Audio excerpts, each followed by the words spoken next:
আমরা বাসাবাড়িতে মা বাবার সাথে সবচেয়ে বেশি দুর্ব্যবহার করে থাকি। বিশেষ করে আপনারা বেশিরভাগ অডিয়েন্স আমার স্টুডেন্ট ভাইরা বোনেরা যারা আছেন, আপনাদেরকে বলছি, আমাদের তরুণ বন্ধুদের কাছে এখন এটা আনঅফিসিয়ালি আমাদের কাছে এটা এস্টাবলিশড হয়ে গেছে যে আমরা আমাদের সবচাইতে দুরাচরণ, সবচেয়ে দুর্ব্যবহারের উপযুক্ত মানুষ মনে করি আমাদের মা বাবাকে।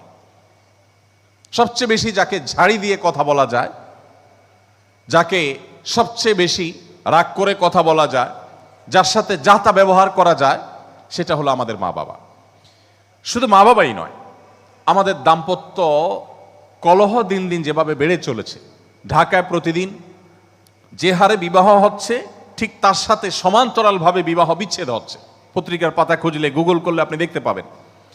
আমাদের দাম্পত্য জীবনে যে অশান্তি চলছে, এর পেছনে দেখবেন স্বামী স্ত্রীর প্রতি কোমল নন, স্ত্রী স্বামীর প্রতি কোমল নন।